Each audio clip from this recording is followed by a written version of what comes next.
Hi guys, and welcome to another episode of the Record Drums Online podcast, the podcast where I get to chat and interview session drummers, mixing and mastering engineers, and also music producers. In this episode, I had the chance of interviewing Wil Anspach, also, mostly known as Greazy Wil. If you don't know, Wil is a phenomenal recording engineer, mixing engineer, producer, and he's worked at East West Studios in LA, which is one of the best, the most famous studios in the world, and he recorded some of the best session drummers in the world. So he's got great knowledge, great experience. He worked for Ariana Grande, Killer Mike, Hozier, Frank Ocean, the list goes on and on. So he's got so much knowledge on recording and recording drums especially. So in this episode we talk about how he likes to set up microphones, how he likes to tune the drums, how he likes drummers to approach a session, which is quite important for especially for us drummers. And so make sure to watch the whole thing. There is a lot of great stuff. It was such a fun conversation. And as always, thanks so much for the support. So make sure, if you want to support more, make sure to subscribe, like, and tell your friends about it. And there we go. So without further ado, here he is, Greazy Wil.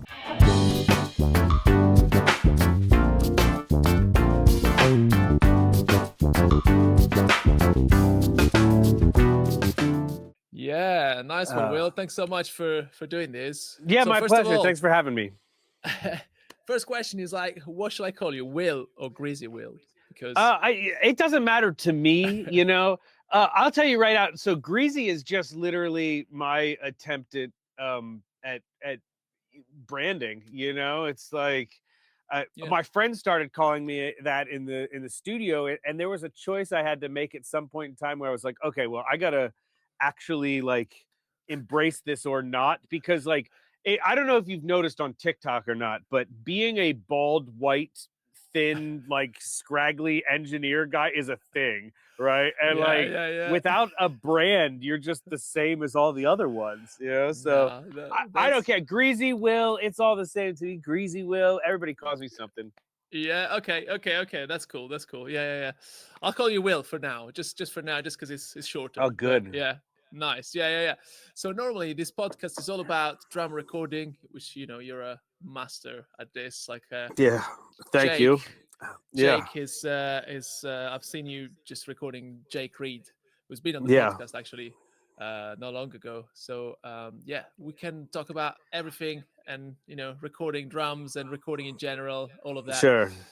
And I wanted to ask you first, as always, like when did you start getting into music, and what was your sort of if you could give us like a short my beginning was in high school, like most of us, you know. It was like I remember seeing a dude playing guitar and like girls just like dreamy eyed at him, and I was like, oh yeah, I want that. That's the thing. That's what I'm gonna do. Yeah. Oh, that's it. That's what I want. I want to do that. So so I started playing guitar in I started playing guitar when I was about 11 or 12, maybe, you know. Nice. And that progressed into playing bands, and then I very quickly realized I just was never going to be as good of a guitar player as some of the other people that I met. And so I just decided to switch over to bass and start playing bass. And I got good at playing bass for a little while. I played for a little bit. Then I joined the military. I was in the military for 5 years, and wasn't a lot of music in the military. But then I got back out. When I got out of the military, I was like, oh man, I really want to do music again. So I started picking up a bass and like learning tabs off of the internet and doing all sorts of stuff, and then moved down to Texas. This was 2007. I think I moved down to Texas, and I immediately started just like searching Craigslist for people looking for a bass player, because I was like, I just want to be in a band again. It was fun. It was a lot of, you know, it's fun being in a band, you know, especially after coming out of the military. I think there's a bit of a sense of community that I really, you know, like missed having like a family, right, with the military. And then it's like a band is a family. You're like 5 guys that'll cram into a back of a shitty Ford Econoline van and drive all around the country, just like trying to get 5 people to like you. There was like, I guess there was no Facebook. Oh, probably there was Facebook, but there was no TikTok or anything. We were a MySpace band, you know. We had a MySpace page, and I really loved it. that's when I recorded my first, songs on a record in a studio and everything. And I remember we went to make our first full length album, and I saw the engineer for that album just started smoking meth in the middle of the session. Wow, okay.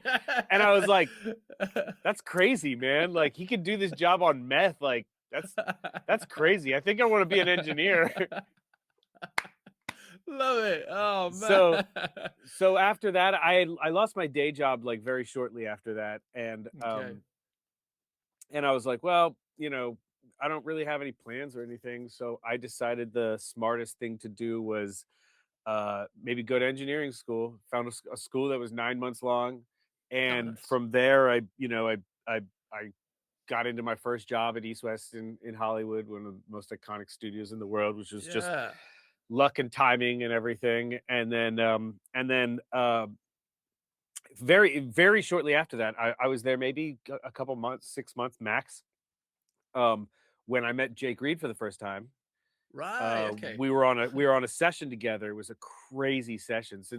I usually can't tell this story because like people just look at you blankly like you're an idiot when you mention famous drummers. But on a drum podcast, of course, I could say go for it. It was Peter Erskine and John Robinson playing drums, playing dual drum sets. Man. It was dual drum sets in a room for a score, for a movie score. Wow. And so obviously like two amazing drummers on this session, and Jake Reed was Peter Erskine's teaching assistant, and so he came along to the studio, and we were both kind of in the exact same place in our careers, which was really interesting. Was that we were both like already at a very high level, right? Because we're working. I recognize he's Peter Erskine's teaching assistant. He must be very good. I'm an assistant engineer at East West. Like I must be very good. And we both kind of just like nerded out a little bit, and talked in between the, while we were doing the session and everything. And we exchanged numbers and chatted or whatever, but that was about it. And then he left, and if that had been the end of it, I might have run into him a few times after that and been like, hey. But a few like a month later or something like that, a band showed up to the studio to record, and I was the assistant on that session as well. And they were like a hard rock band, like a hard rock, like if Alt J was like damn near like Mars Volta type shit. They were really cool, right. Great band. Eventually the drummer shows up, and it's Jake. And I was like, bro, I thought you did like jazz, like I didn't, I didn't know you were like a drummer, right? Because he shows up and he slays, like he crushes it. He's so good, and I'm just like, I've seen. He's like videos. A rock dude. Yeah, I've seen a few videos of him, like because you wouldn't assume, as you were saying, like especially Peter Erskine, I mean, a phenomenal drummer, but you mostly see him as a jazz fusion kind of drummer, right. And I've seen a few videos of Jake actually smashing it just like proper rock, like going in, and he's a beast. You can actually see that band. They're called Kiven, Kiven. You can see it on YouTube. It's amazing. I recorded later after that. I recorded a live performance of Jake at East West, and and he crushes it. He looks. I mean, just. The songs are great. The songs are really good, but they're just like Jake. Whenever he goes in, it's like there's a big soft opening and everything, and then he just like Jake comes in and just like and he's all focused and everything. It's great. Anyway, so Jake and I became good friends. Jake eventually would set up a studio at his new house. I'd help him build everything in there and like tell him, give him gear suggestions. And Jake suggested to me, I was going to buy my very first drum kit. And Jake suggested to me, if you're going to get a drum set, get a 60s Gretsch. Those are the ones, And so I bought my 60s Gretsch kit on Jake's recommendation, which is like a sister kit. He has the exact same kit, but he has it in I have it in aqua satin flame, and his is in the gold flame, same kit. It's actually the Super Dead drums kit that he used. Is it the one with the round badge, right? Yeah, Right. yeah, yeah, yeah, yeah. Sick. Oh, that's the best ones. So yeah, it's a great kit, and that began my journey a little bit with drumming because I'm not a good drummer. I'm a drum owner. I will always say I own drums. I'm not a drummer, but I own drums, and I own drums specifically because I wanted to. In the recording world, drums are they're the thing that everybody is the most terrified of recording, right? It's like there's all these, there's phase things, and you have to have multiple microphones, and you got to have different mic pre's and compression and all this stuff that people are terrified of recording drums. But it's honestly, to me, it's like the easiest thing in the world. And it's partly because, I've spent, literal years with me and Jake and Andrew Masters, who's also part of this origin story. We spent years just setting drums up every single day and trying new things until we found the things that we liked. And now it's just instinctual for me to set up microphones and immediately have that that great sound. I know because I played drums, because I practice a little bit, and I learned, I understand what it sounds like behind the kit versus in front of the kit. I understand what drummers are listening for. I understand how to tune a drum, which is largely like the most important part of making a good recording, is if the drums are tuned properly and they sound good right off the bat, the recording sounds good almost every single. And that was something that Jake taught me, which is like, I talk about a lot of times when people, Jake was the first person I ever worked with that would come into the control room and be like, I'd be like, something's not sitting right. And he'd be like, oh yeah, the snare's too high. Let me go back out and tune it down a little bit, until it became, watching us in the studio is probably one of the most amazing experiences because it's just two people completely tuned into their crafts that understand both sides. Like Jake is a good engineer, he knows what he's doing inside of the studio as well. So him understanding my side, me understanding his side, he walks into the studio now when we're working together and it takes 3 seconds. He does a change on his side. I do a change on my side. We meet in the middle somewhere, and it's synergy the entire time. Yeah. That's awesome, man. That's so cool. And when it comes, like, for example, to tuning, like, do you have any approach? Like, do you tune to the pitch of the song, or what's your kind of approach when it comes to tuning drums? I've never tuned to the pitch of a song. My toms should just sound good, right? Like toms.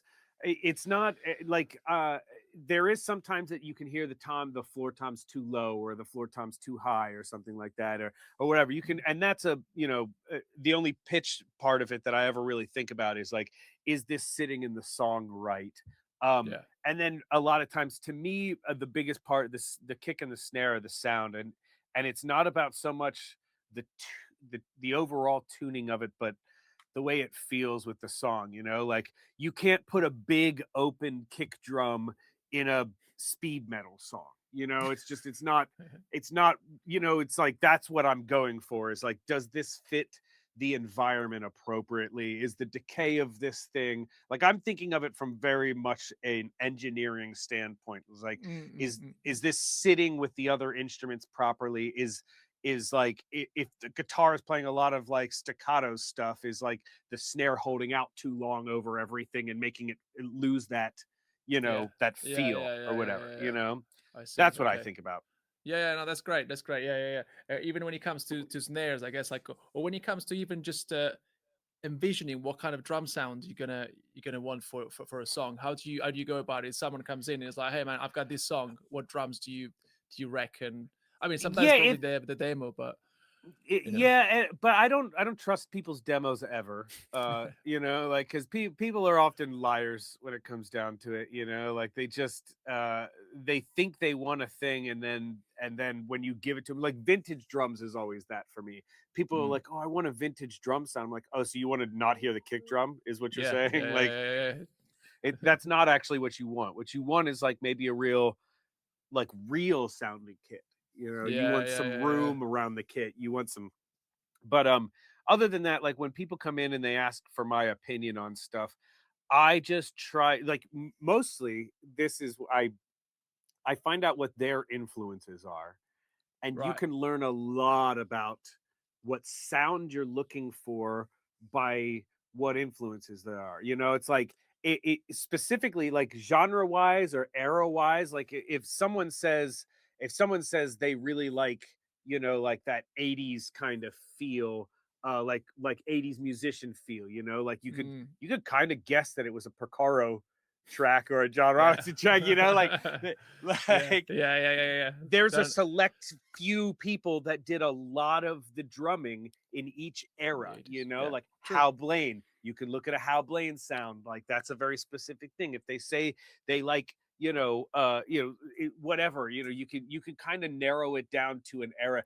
You could kind of pick out like, oh, you're a Steve Gadd type of dude. And as soon as once you realize which person it is, then you kind of realize what, you know, I just go for whatever. Where we're going.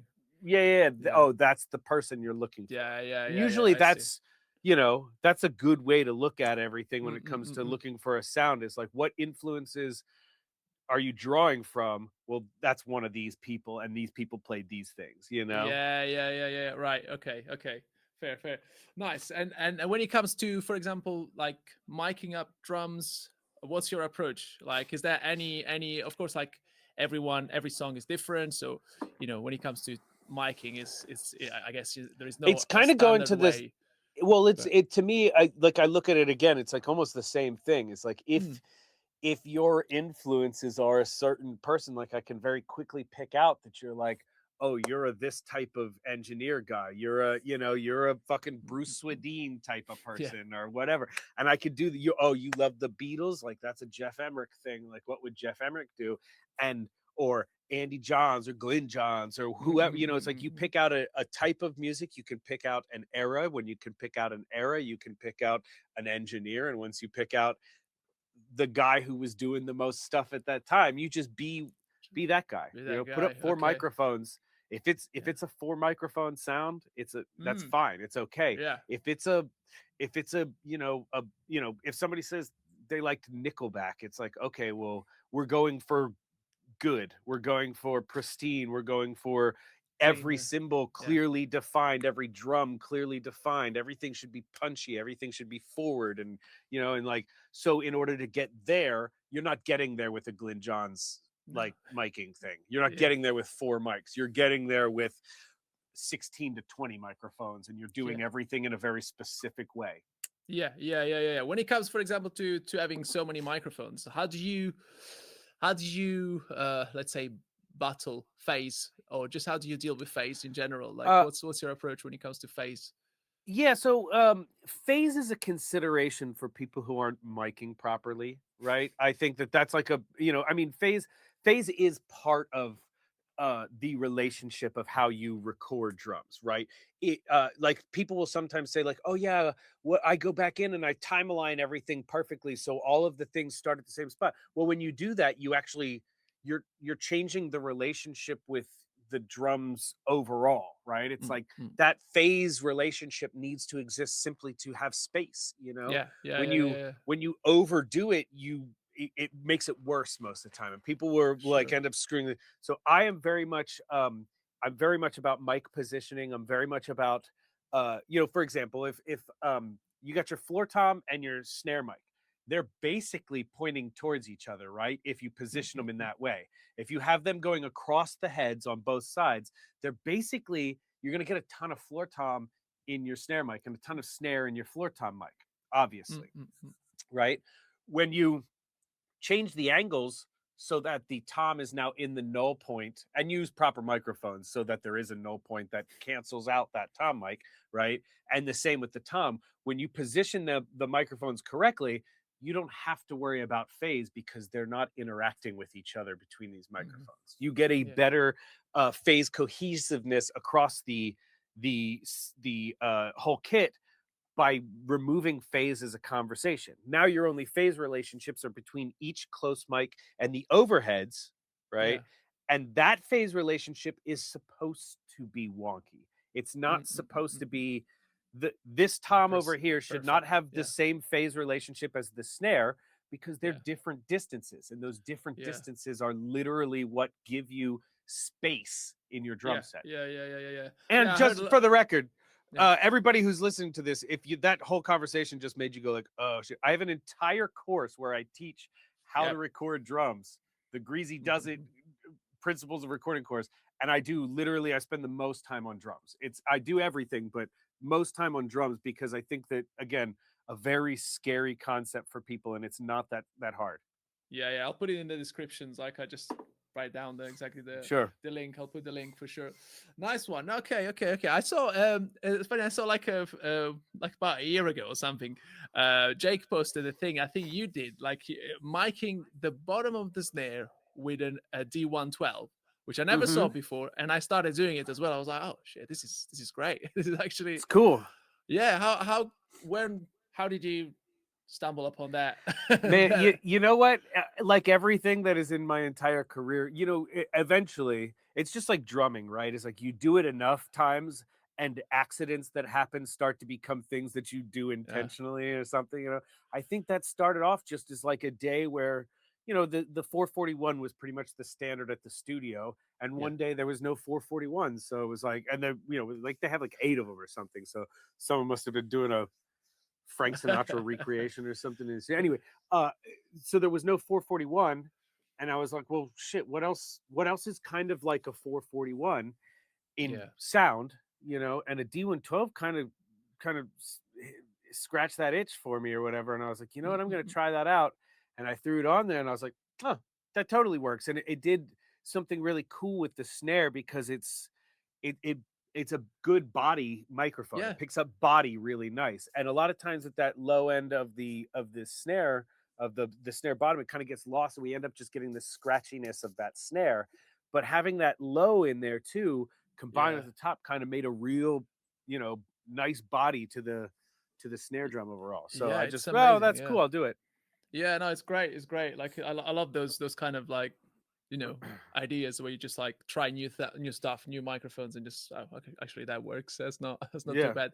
When it comes to overheads for you, like, how important are the overheads when you're miking up the drums? Is it the main the overheads part? And then the overheads are everything to me. I'll never understand people who say things like, oh yeah, so I scoop out of a little bit of low end from here so my kick drum will sit nicely or anything. So the overheads are the whole drum sound to me.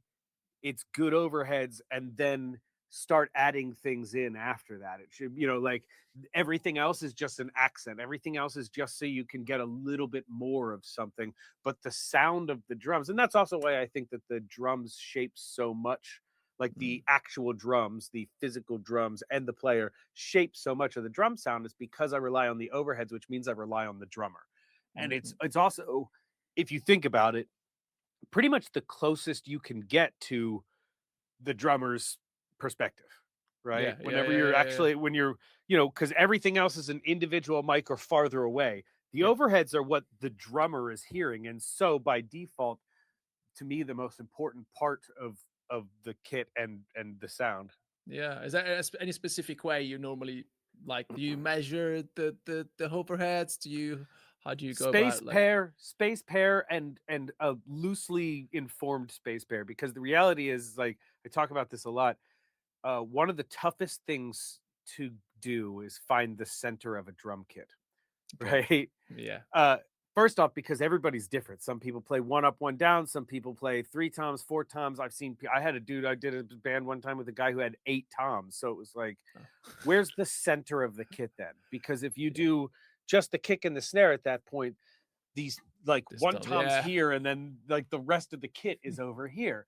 If you do, even with your kit, I can see in the background there, it's like you just have kick and snare. Even with just kick and snare, right? What is actually the center whenever you're thinking of a drum set? Because if you say the kick, then your snare is kind of pulling to one side, right? And if you say the snare, then your kick is kind of pulling to one side. So and like, if you say the snare, then the hi-hat might not be really like a good situation. There's always, every single time you set up a pair of microphones overhead, you have to kind of consider, like, what do I physically want the center of this image to be?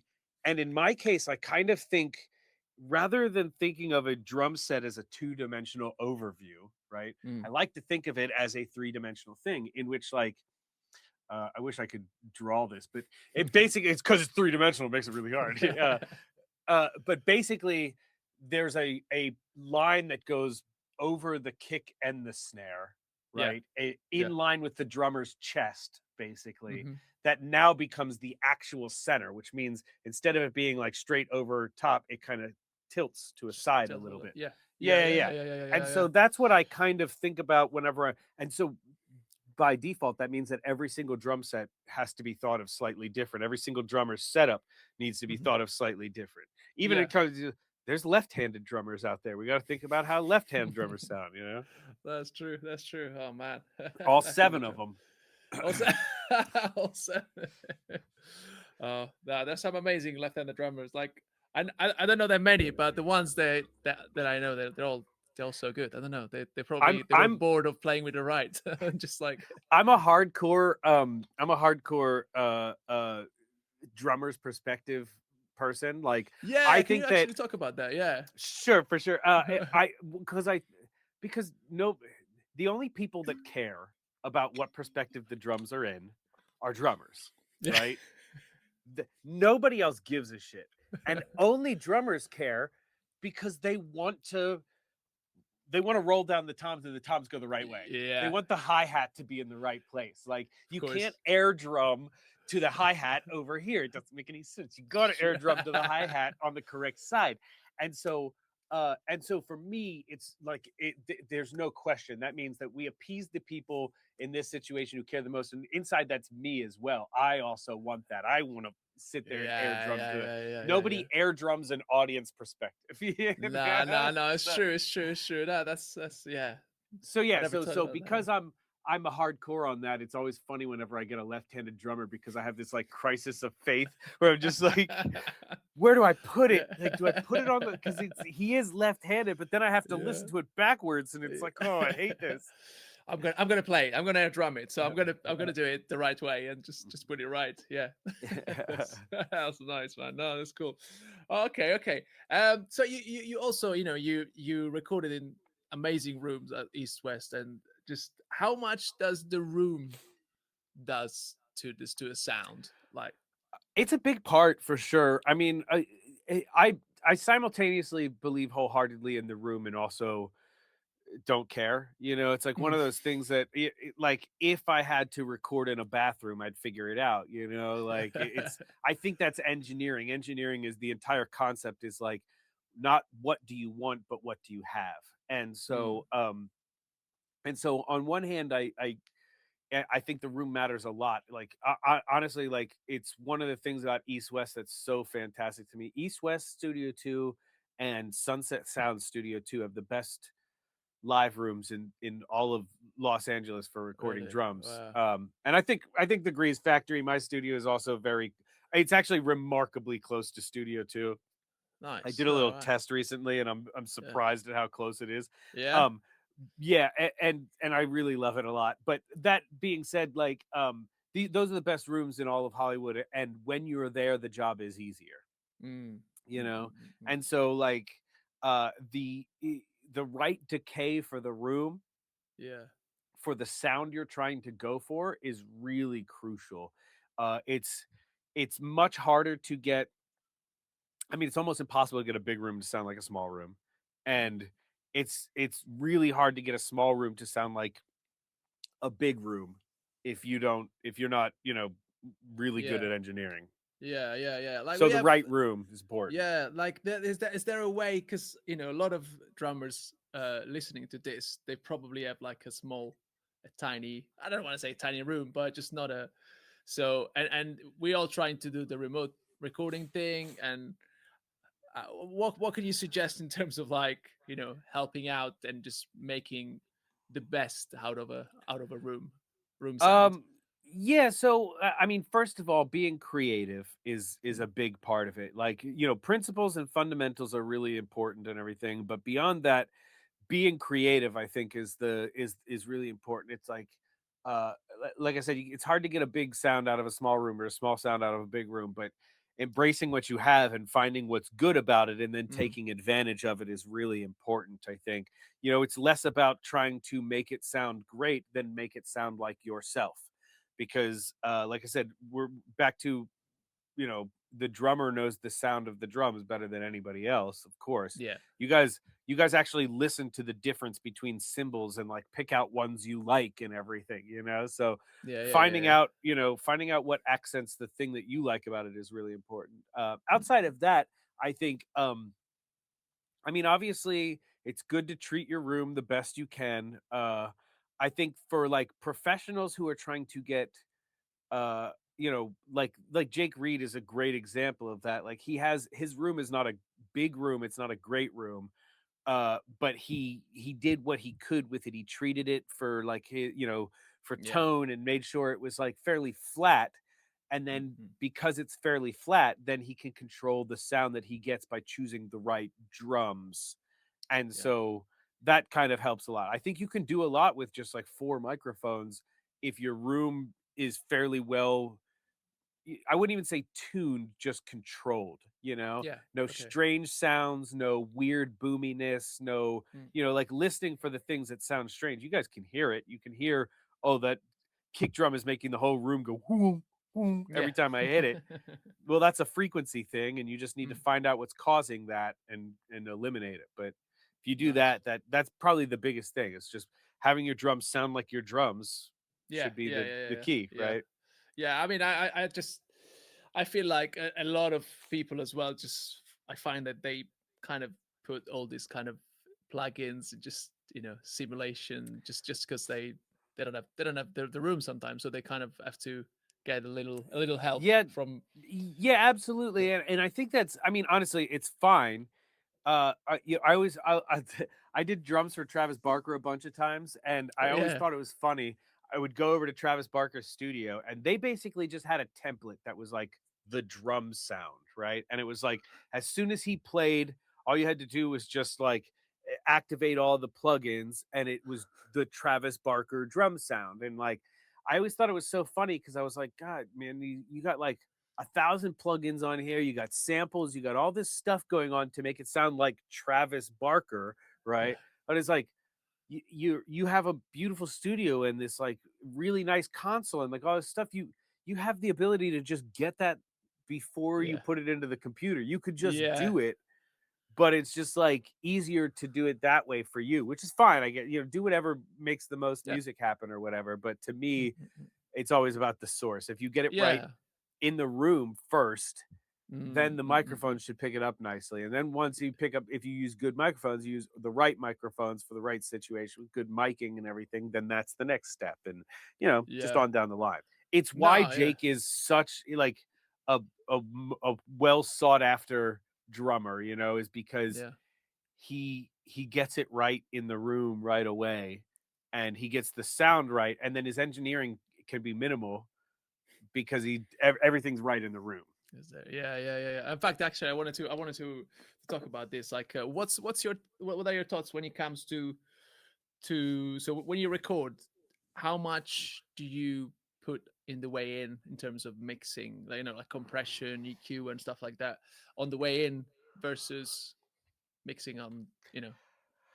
Well, I'll tell you right now, I am on a new journey in my life over the last like 8 months of I'm using almost no EQ and no compression going in, and also no EQ and no compression in the box. Like it's Oh, wow. usually like my drums are now at like the bare minimum status of things. Like I get it right at the source, and I'm really focused on getting it right at the source and miking things in the way that I want them. Like for example, I keep about, I'd say, oh, man, a good 25 meters away from my drum kit is my bathroom, and I keep a mic in my bathroom, right? Nice. Specifically for that big John Bonham sound. And when I'm trying to get a John Bonham sound, I don't even record the overheads. I'm just recording maybe like kick snare and that bathroom mic, and I get that big slap back kind of like crazy reverb sound just from those things. And so I don't need any plugins. I don't need anything to reproduce that sound. I get the sound at the source From as the good as source. possible. Yeah. And usually that eliminates me having to do almost anything on that side, which means because EQ and compression specifically, those are corrective devices, right? They were invented to be corrective devices. If there's nothing wrong with what you have recorded, you no longer need to correct anything, right? Yeah, it's true. And that means that your drummer's dynamics maintain what he played. And that, to me, makes more of the mix come together, make it sound better than anything else, is just having this good balance. And now, of course, I can say that because, again, good drummers that I'm working with a lot of the time. But even when I'm recording myself, I'm doing minimal stuff. So I guess also, the years of experience as well. You have exactly how to get it right from the source. I guess like someone is starting now and you go like, just don't put any compression or any EQ. Probably they'll be like, well, I don't know why it's not sounding right. For sure. And I mean, I definitely am like cognizant of the fact that, I know what good sounds like as soon, like I can hear a kick drum by itself and be like, through one microphone and be like, oh, that's a good kick drum, or, oh, we're going to have to do something to fix this. Right. And I know what the solution is too. It's not just, and not just from, not only just from an engineering standpoint, but also from like a drumming standpoint, because, again, I tune and I play drums enough to understand, like, oh, the reason that this is sounding like this is because I'm hitting it too hard, and I can either solve it by not hitting it as hard, or I can solve it by, doing the wallet trick on the snare so that it flattens it out a little bit, stuff like that. And I have a huge bag of tricks in the solving things folder too. I know putting a sandbag against the front head helps the punchiness of the snare a little bit, and like, things like that. I've got it. Putting the blanket inside the kick drum, taping my toms the way that I need to, tuning the toms the way that I need to in order to not resonate. Like Jake actually has on my course, I think it's on my course, he does a tuning video on my course, and it's like an hour of Jake explaining how he tunes his drums, which is really cool. And he talked, I think it's on that he talks about, when you have similar diameter toms to your snare, that it's really easy to get sympathetic resonances from either one, and sometimes your snare sounds like shit because it's getting a sympathetic resonance and stuff like that. And so it's like knowing how to fix those types of problems are so so crucial. Yeah. Especially, I guess, like in when you're like in a situation like East West Studio where time is money, so you have to be super quick in this kind of And I will say too, like when Jake and I work together at East West, the drum sounds process is minutes, not hours. Like it takes me and Jake about 10 minutes once he's set up and he's tuned, 10 minutes to get drum sounds. Wow. I know everybody else does like thinks of this as in terms of like, okay, first we hit the kick, and then we hit the snare, and then we hit the tom, and then we hit the next tom, and then we hit the hat, and then we hit the ride. We check everything simple. I just tell Jake, play some time. He just kick, snare, hat for a little bit, a tom fill every 4 bars, a crash on downbeats like he would play. And that's how we get drum sounds. I check the phase. I make very minor adjustments on anything if I need to, and we're ready to go within. We're ready to go. Wow. Okay, yeah. That's because great. also that's a huge part too of getting sounds. Because it's the drum podcast, I'll say this, it's so important that the drummer does not get worn out. If your engineer has you sitting there playing for an hour to get drum sounds, you're not going to be warmed up when you're done. You're going to be tired. You're going to be already starting to be worn down. Even guys who play marathon sessions and shit, like they don't do that. They don't sit there and warm up for an hour, right? It's like you're not as good. You're not going to be as fresh. This is something that's quite hard actually to probably, I don't know. I've done this session. I remember I've done this session where I was like, I stayed almost an hour just doing drum sounds, and if not more. And by the time we had to record, I was like, wait a minute, where are we? What are we doing? It just your brain. It's not a smart way. So a big part of my recording process is also about the vibe and the energy and everything, and making sure people perform at their peak, because you get a better dude. I'll take a drummer that's in the zone over the best drummer in the world. A drummer that's in the zone that really is like feeling it and getting their their parts are played perfectly, and they just have that zen moment of everything. I'll take that any day of the week, because it's just like, that's more important. That's more important than a good kit. That's more important than good microphones. It's more important than a good studio, good room. Any of that stuff is a drummer in the zone. So Nice. to me, I think that's, that part of that is not burning your drummer out, not making it, create a vibe, and just like make sure that everyone is like is in the moment. Nice. It's you recorded a lot of hip hop stuff as well, and how does it work when it comes to like sample reinforcement, for example? Is there anything that you have, like, you know what, okay, I like the drums on this, but we're gonna put some samples in? More often than not, if I'm doing stuff like that, it's actually like a live drummer playing to a beat over top, like playing to another sampled drum set, which is also very interesting, because part of the reason that sampled drums feel the way that they do is the timing and the feel that happens, right? A lot of those are old, like 80s breakbeats, 70s breakbeats and stuff like that. Like a lot of those things are very specific. Like James Brown is like one of the most sampled, all of his drum parts, because he always had a little drum break. That's literally where the term drum break comes from. Is from a drum break in a song. It's a funny concept to think about, but and because of that, a lot of those things aren't really in time, right? It's like when they're using them, they're being sampled in an MPC or something like that. So not only are you getting the drummer's timing from when he played it, but you're also getting the DJ's timing that from the sample, from flipping that sample a certain way. So like where like a lot of times you'll hear it with like there's like if the part is a kick and a hi-hat right at the same time, there's not just the kick and the hi-hat timing, but the cutoff of the hi-hat.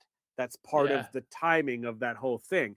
So having somebody play to it is so much better than trying to sample reinforce, because it doesn't feel the flams that are created with their timing in the thing feel more natural than whenever they're trying to be like rigid and everything.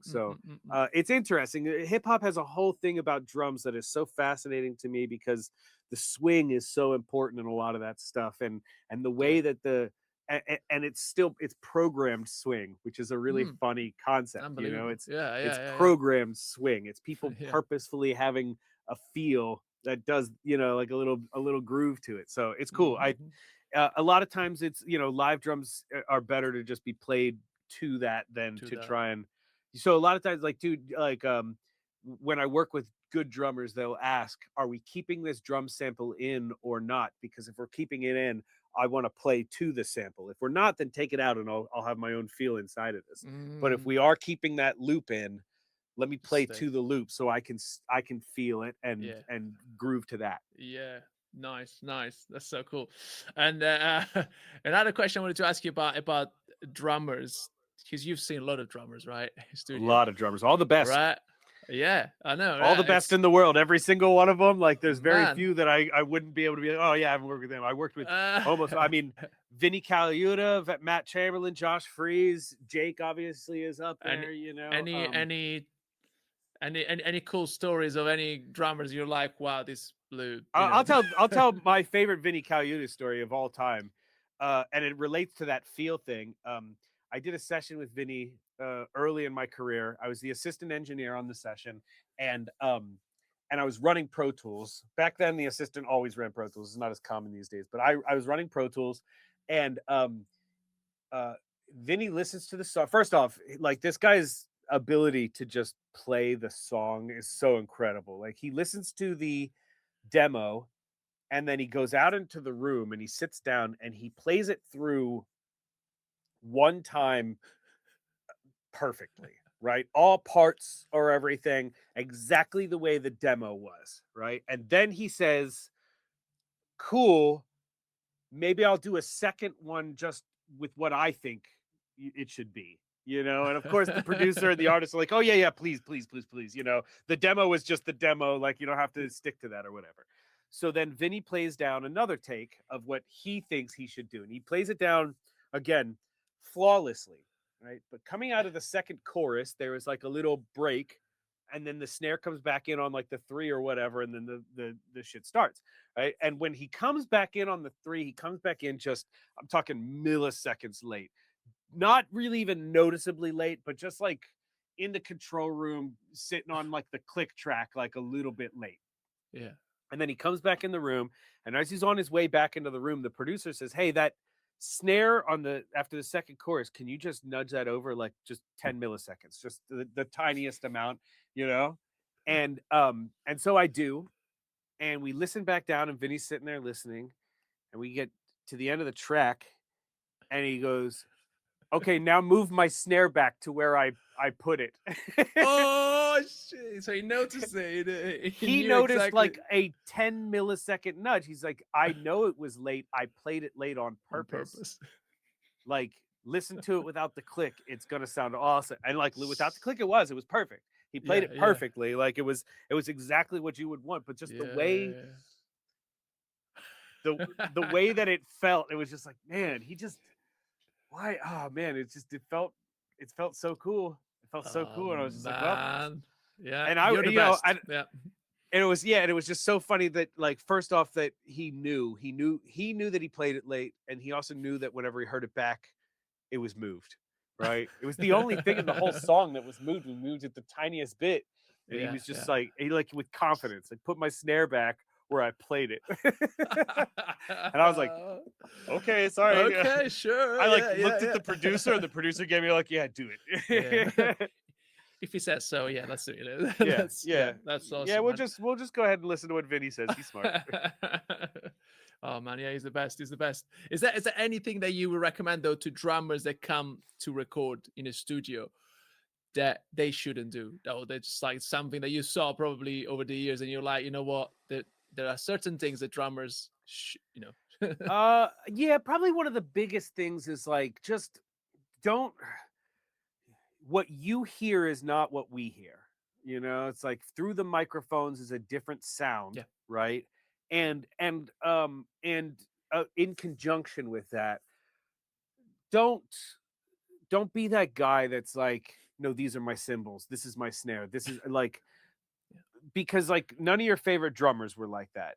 You know, no, your favorite drummers were so willing to pick up a different snare if it was the right choice. Like they were so different to swap out cymbals if what they were using was not the right thing. And so when somebody makes those like course corrections to you, at least take it into consideration. Like you're not hearing the same thing they're hearing through speakers, and that's an important decision. And like if you take criticism, you know, like constructive criticism like that, well, your music will sound 1,000 times better. If you you know, at the end state, like the listener state, it will sound 1,000 times better. If you fight back against it constantly, like just because of like your own ego or your own, you know, like your own even religious, you know, patronage to the things that you use or whatever the hell the case is, like you're just not going to get as good of a final product. You're gonna get, you know, you're gonna get a very average thing. You know? Yeah.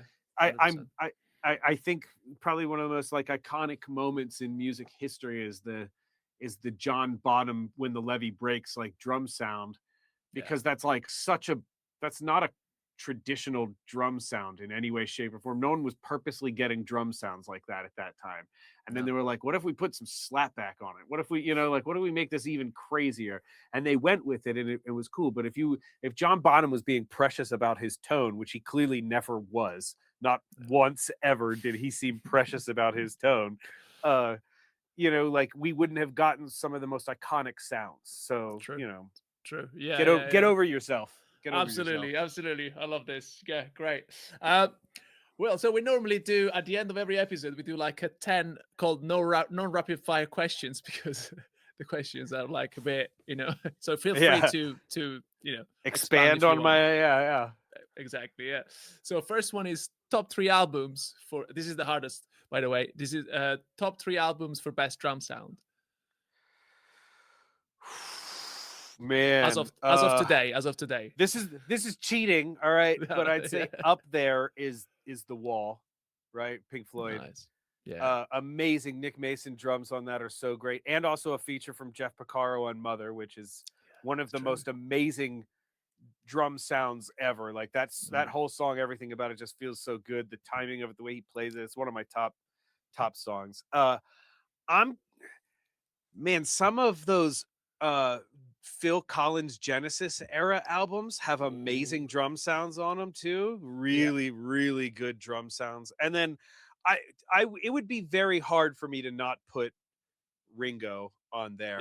Yeah. Because you're combining one of my favorite drummers with one of my favorite engineers, with Jeff Emmerich and that time frame. And I think crucially, again, Ringo is a drummer that, like, he gets a lot of heat sometimes. Ringo does, and like there's that fake Yeah. story of John Lennon saying he wasn't even the best drummer of the Beatles, which isn't even a Yeah. true story, but people repeat it all the time and all that. But Ringo was a fantastic drummer, and Amazing. because he had no ego about the parts that he played, he like some of those parts feel more like percussion than they do like drum parts, and that's so, Yeah. I mean, so beautiful the way that they would go from having uh these like crazy like just hat and snare parts, like Yeah. that's Yeah. all Yeah. it Yeah. was. It's Yeah. just a hat and snare part, no Yeah. kick drum happening at all, or a tom part that's just only a tom, and just Yeah. Yeah. Yeah. so crucial the way that they like recorded those. And also, just to kind of go off on another little tangent on this whole thing, Jeff Emmerich essentially really at this time, right when they started recording the Beatles, the first Beatles albums, like the first two albums before Jeff Emmerich became the main engineer, they the drum sounds are very roomy, very like got a lot of like not a lot of definition or anything like that. There's a Mm-hmm. specific reason for that. At that time, EMI Studios, which would become later Abbey Road Studios, yeah. So EMI had a rule that no microphone could be within 10 feet of a drum set. They were like scared of damaging the All microphones. right. It comes from Okay. like ribbons and everything. Ribbons actually can get like damaged by too much SPL. Like other microphones just distort, but ribbons can actually cause damage, right? Mhm. And so they had a rule: you couldn't have a microphone closer than 10 feet. And it was in like 1963 or 64, I think, EMI got their first Fairchild compressors. And Jeff Emmerich and Ringo sat together one morning, and Jeff put the mics right up on the drum set On the drums. and compressed the living shit out of them going into the Mhm. tape. And Ringo came in and was like, "What did you That's the do?" sound. Like, yeah, that's the sound. And you'll notice right after that, that's when drums not only the sound didn't just change for the Beatles, but for the entire world. Everybody Yeah. recording drums made a very distinct, and you can actually, when you listen to the Beatles discography in order, hear the moment that audio changed. And it's like, completely. wow. It's also when they started like, individually miking things more, and Paul went to DI instead of having having a bass and an amp in a room, but like everything kind of just got just tighter and cleaner and more amazing, and you can hear the actual change in the songs. And it's just, to me, that's, it's like Yeah. listening to history when you That's listen to the amazing. Beatles records like that. Ah, so cool. Nice. Yeah. Number 2 is favorite part of your job. I like the people. Yeah. I like the Nice. people. I like being able to like, meet new people and talk about music all day long. And like, it's so fun when you work with people and you get a little bit of their soul whenever you're working with them. You get a little their influences, their passion, right? It's like, and if you can tap into that, you can truly make amazing music. Because at the end of the day, I think it, more than any of the stuff that I have, any of the equipment that I own or anything, it's just really, it's how people feel when they're making music. You can feel the tension of Fleetwood Mac's breakup. You can feel the sadness on In the End for the Beatles, like that they all recognize that this is in fact the end of what we're doing. You can also feel their friendship in Sergeant Pepper's and Revolver, like you can feel the smile on their face in the early stuff, like Meet the Beatles and stuff. It's like you feel that in the music. Music is more than just the sounds. It's how it exposes its emotions from the individuals to you. It's beautiful. Awesome. Yeah. Number 3 is worst part of your job. The people. It's the best and the worst. Yeah. Sometimes you just got to deal with people and they're not cool, they're not fun, you know, and that's a thing too. It's fine, you know. Sometimes people come in with a chip on their shoulder. Sometimes people treat you shitty just because they're, you know, having a bad day and all that stuff, and sometimes people stiff you on bills, and sometimes you have to be the bad guy and you have to act, you know. People can be the best and worst part of everything. I love art, and I love the souls of people that, you know, give that out to us, but I also hate and typically it's the same people, you know. It's like the people the people that are in it for the wrong reasons give you the mean part of them, and the people who are in it for the right reasons give you the best part of them, you know? 4 is piece of gear you cannot do without when recording drums at the moment. I really love my Lewitt overhead microphones that I've been using. I have LCT 1040s. They're the Lewitt tube microphones. Like I said, they make the overheads. The overheads make the drum sound, and the Lewitts are really good microphones. They give me a great balance from all the things that I want, because they have different sound too. They could switch between first the FET and the tube circuit and blend between them as much as you want. But also you can use it has like a clear setting, a warm setting, a dark setting, and then a saturated setting you can use for the overhead. So you can change that and get vastly different sounds. And then on top of that, also it has, you know, switchable polar patterns and blendable polar patterns, so you can kind of go anywhere between an omni to a figure 8 and get everything in between.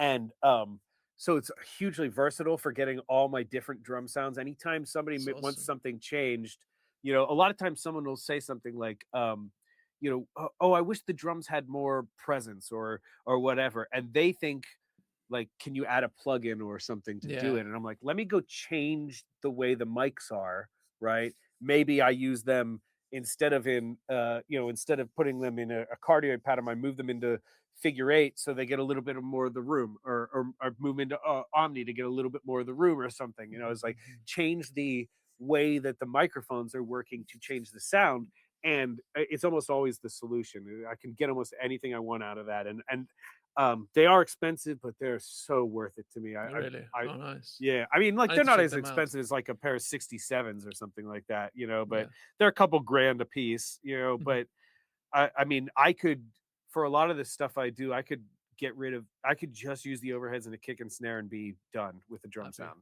No compression, no EQ, nothing. So that's so cool, man. That's awesome. 5 is, I mean, you recorded so many great artists. Is there any dream artist you love to record for? Oh man, I'd like to go back in time and record Jeff Porcaro. My mentor Nico Bolas did record Jeff. He was friends. He's actually on the cover of a Toto album. It's like the first Toto album is like, it's a drawing of him like leaving a restaurant or some shit like that. Nico worked with Jeff, so I get to live vicariously through him a little bit and hear stories every now and then about stuff that he did. And he actually, one time I was working with him, he brought Steve Lukather into the session, and Steve Lukather was just hanging out. I was like, oh, this is cool as hell. I mean, I'd love to go back in time and do that. Man, I would have loved, I mean, I worked with Steve Gadd, but I didn't record Steve Gadd. I would have loved to have actually recorded Steve Gadd. Rest in peace, James Gadson died today. I know, that's crazy, man. And I did work with James. Did you? Yeah. That's James, awesome. Yeah. I got to tell that story when I get off the internet, actually. Because it was such a cool session. It was so much fun. He was so rad. He just came in and it was him and Booker T played keys on this record I did. And it was just phenomenal. So cool. Such a fun session. So that was cool. Yeah, I mean, I worked with so many of the legends. Like, and the funny thing is as a person who's not a drummer going into this world, I didn't even know half of those guys. You know, like, I didn't really know who Jeff Porcaro was when I started. I knew all his songs, you know, but when you're a kid listening to music, like, as you know, especially if you're not a drummer, you're not looking that stuff up. You're just like, oh yeah, that guy must be cool. And then then you find out he played, like, I mean, Pink Floyd is my favorite band of all time, and to find out he's like the only person other than Nick Mason to have played on a Pink Floyd song, and you're Yeah. like, oh, I've actually listened to his work before, other than, you know, Toto, and then you're like, oh, actually, he played on everything. He was such a Everything. prolific drummer. Oh He my did God, so yeah. many things, you know. I was trying to make a playlist with all the tracks all the albums he played for. I It's just like thousands of songs. I'm still a letter C. You know what I mean? Yeah, Like I started at the age, just like it's like it's- thousands of songs. Yeah. He was one of the most prolific drummers of all time. Cocaine is a hell of a drug, man. It'll get you yeah, moving. yeah. It's like, unbelievable. The guy just 6 is what plugins you normally use in your drum bus. This is like I Almost don't know. none, but the only Nothing. thing I do, I do use an SSL bus compressor, the UAD SSL bus compressor usually. Nice. If anything, if I'm going to do compression, I like to compress the kit as a whole rather than parts of the kit. Yeah. You know, the only time I'm really using like individual compression on something is like if a snare has a lot of ghost notes in it and I really want to get that ghost note definition up, then I'll use some compression on the snare. But for the most part, I don't really use a lot of compression unless it's creative, unless I'm doing like a smash like sound on something. And then I'll put like a DBX 160 on a floor mic or on a bus or something like that and smash that a whole bunch. But other than that, usually just an SSL bus compressor is the only thing. Sometimes you do have to, the G bus, the G1, yeah. And sometimes you do need a little bit of like, you know, Pro Q, EQ or something like that to pull out some of the harshness of the cymbals. Just depends on when I'm doing it, I have to do that. When other good drummers are doing it, I don't have to do it as much. I do like, I mean, I think that's Jake Reed gave me a pair of Zildjian Ks that are they fucking just sit so nice all the time. Even when I'm bashing on them, they sit so nice in the thing. So I use a lot less EQ and compression these days because of that. That's awesome, man. That's so cool. 7 is I mean, you got your own course, so of course people should go and check it out. But is there any other book or video tutorial that you recommend that you found helpful in learning how to record drums? Let me think. I mean, mostly with drums, I feel like it was doing it, you know, as more than anything. I think if there was anything that I was gonna recommend to somebody outside of that is watching, you know, like one of the legends, like Jake has a video with Victor and Drizzo talking about tuning, and that is crucial to getting good drum sounds, tuning the drums properly. Like I cannot overstate this. It's so crucial to having a good sound is tuning your drums properly and then listening to what they sound through the microphones and tuning them again based upon that. So if there was a video, I'd say that's one.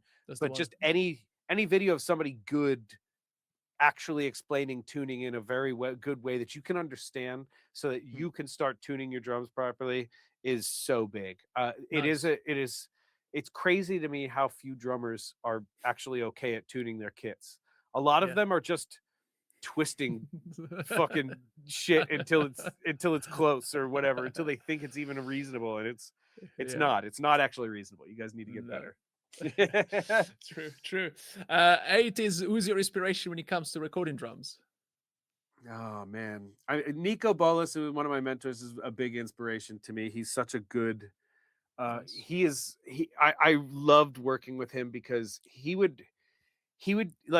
basically would be like, he would give himself artificial restrictions whenever he was recording drums, like almost as if it was like fuck you, I can do this with a screwdriver and a paperclip if I have to, right?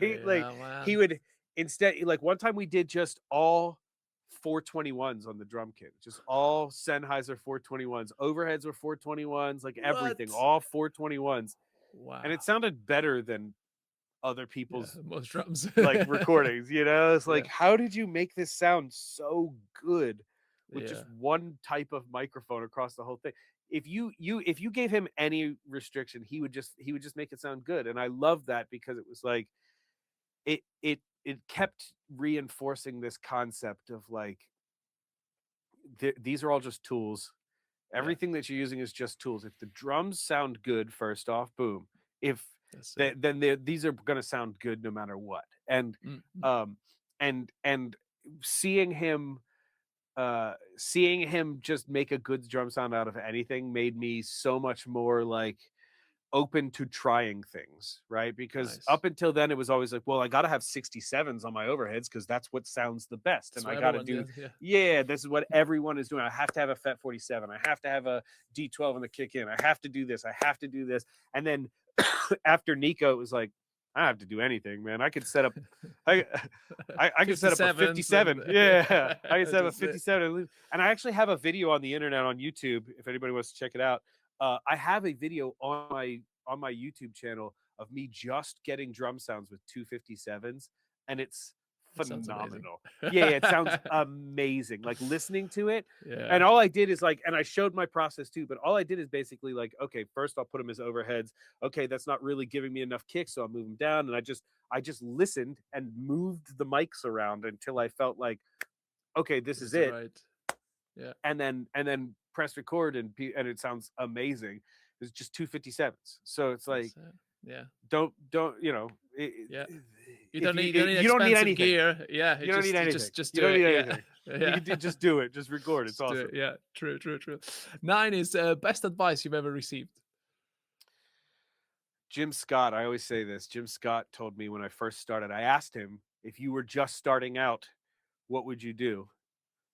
And he said the same thing I did, which is say yes to every gig, say yes to everything that anybody offers you, whether it's paid or not, whether it's, no matter what it is, say yes to everything until you can't afford to say yes to everything anymore, until people are paying you too much money for you to keep saying yes to things. And all my friends are like this. Everybody that I like in this industry that works like this, they are all like, I say yes to things before I ask how much money is involved in doing it, right?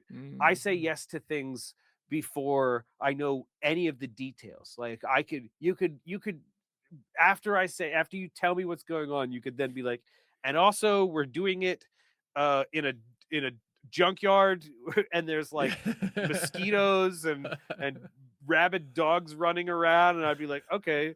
They'd be like, and it's for $70. They're like, all right, I can make this work. It's almost, to me now, it's almost more of like, it's like I enjoy those sessions because they're challenges. I miss challenges. I miss being like pushed to my limits on something.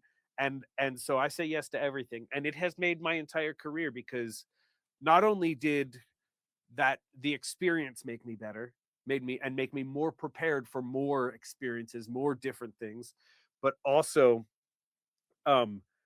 maybe on that session I met a person who was also doing a favor, and then they have a budget, and then they call me for work, and then like work begets work, and you meet people, you get a bigger network, you have more stuff going on. And also, God, there's so many advantages to just saying yes and working all the time, is because like also people hit you up and are like, hey, are you free? You're like, man, I'm busy. I'm working. I'm always working. And they're like, oh, this guy's in demand. So it makes you look even more important, because you're always doing something. So I think that that's a great, especially for starting out, but even if you're well into your career, like not forgetting that, you can learn something from every situation. You can meet somebody in any situation, and that could make your whole career. The amount of gigs that I've gotten, I mean, meeting a person somewhere and then they invite you to do something else, and that something else is legendary. That's happened to me like 10 times. I got my job working with Zach De La Rocha from Rage Against the Machine. I got a job working with him because I was friends with somebody from another session and helped him out with his studio. There we go. Yeah. Knowing people just on free helps. stuff. Yeah. That's great. Last one is worst advice you've ever received. Oh man, start a YouTube channel. Hey man, you should start a podcast. That's it. Man, that's it. That's the one. Yeah. Start a podcast, man. Yeah, there we go. No, I mean, I've definitely. So I will tell you this. Early, my first job working at East West, first job in the music industry, first time outside of school doing anything, first things I'm ever doing in the industry. After we would get off work every day, there was a bar right beside the studio called I forgot it. I forgot what the name of it. Anyways, it was this like Mexican cantina spot, right? And we all go over there after, do shots of tequila and hang out and just whatever. So we would go over there, and the tech from the studio, who's an old grizzled motherfucker, or like, been in the industry for 30 years, like, works as a tech, and he just had a chip on his shoulder about a lot of stuff. And he told me that very first day we're over there, or like the first time he came over there, he's like, I don't even know why you got in this job. There's not going to be engineers in this industry in 10 years. You're getting phased out. There's not going to be studios anymore. You might as well find another job now. And I was like, I don't think so, man. I was like, I don't want to do anything else, so I don't know what else I would do. Like, I don't know what I would do if I wasn't doing this. So I ignored him. You didn't listen to the guy, yeah, for sure. I use that as part of my good advice that I give people all the time, which is, if you're the type of person that would have heard something like that and gone like, oh shit, man, this like veteran of the industry is telling me that I should get out and find something else while I'm still fresh and I still have time. If you're that type of person, then this industry is not for you. You know, if you're the type of person that hears something like that and is like, you don't know me, you have no idea, then you're probably going to do all right in this industry, because every time somebody gave me bad advice in my career that discouraged me from doing what I was doing, I just kind of looked at it and was like, now you don't know the spirit that I have. You don't know the determination that I have. That might have been your story, but it's not going to be my story. My story is better than that. And so if you're that type of person, you're going to be all right in this industry. But if you're the type of person that hears that, and that's okay. It's okay to have, like, to play it safe on stuff, but it's just not, this industry is not for those that play it safe. This industry is for people 100%. Who are risking it all the time. All the time, yeah, for sure.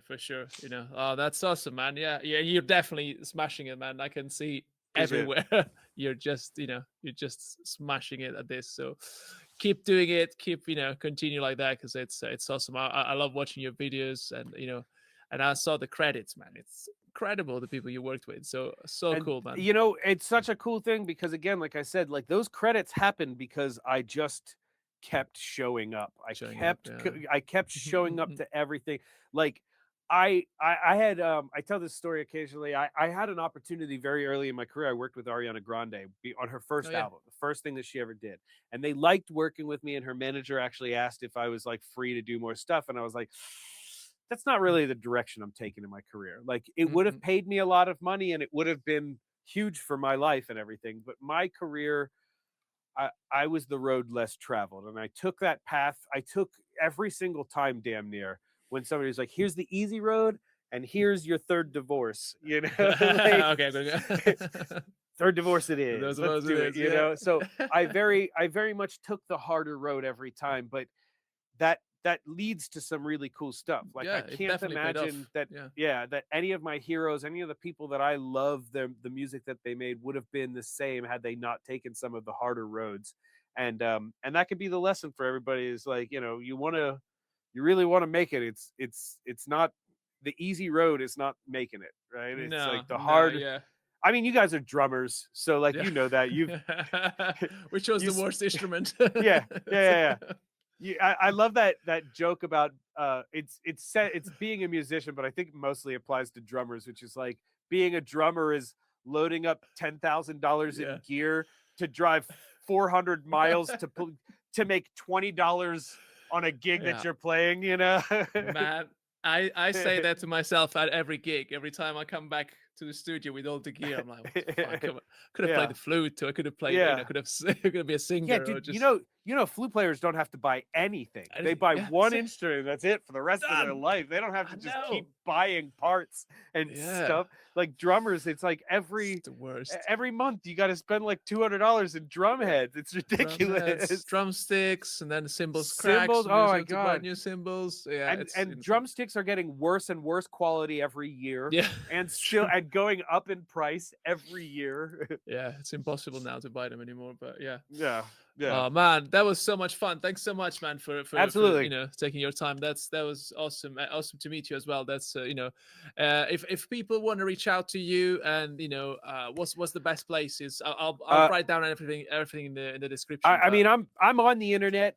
You can find me at Greazy Wil on Instagram, at Greazy Wil Music on TikTok. I'm pretty responsive for the most part on Instagram. Like if people message me, for the most part, I don't like people ask me questions all the time. People just message me. I'd be like, hey man, what's your favorite microphone? It's like, watch any of the 600 podcasts I've been on. I talk about this stuff. Don't make me type out a 600-word answer in Instagram.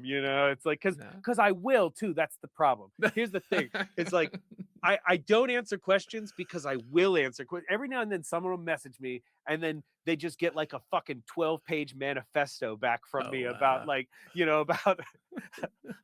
about how Evan's drum heads just aren't as good as they used to be or some shit, and I'm just on one. And then and then the next thing you know, like I'm like, I just wasted 45 minutes of my day talking to some random person on the internet. So just know I get like 20 of these questions a day. So, but if you literally, if you like want to work together or you got something going on, by all means, hit me up on Instagram. Nice. I have a YouTube channel, Greazy Wil. I do mixing classes every Monday on that. I have a course which is all about recording, called Greazy Does It: Principles of Recording. It's usually on sale, so if you just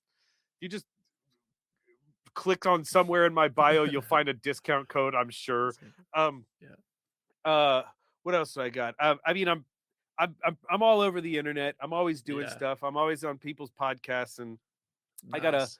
I just did a 4-part episode of on Phil Spector, which talks largely about. That's cool. Yeah. Very cool little thing I just did. I'm all over the place. You can find me anywhere. I'm pretty approachable. I'm pretty cool. Like with normal people and everything. Even though I'm a big celebrity, doing all my stuff. But I try and stay real. Nice, man. No, that was so cool, man. Thanks so much, man. Again, absolutely, for my pleasure. Really appreciate it, man. Cheers. Absolutely, nice one. Thank you.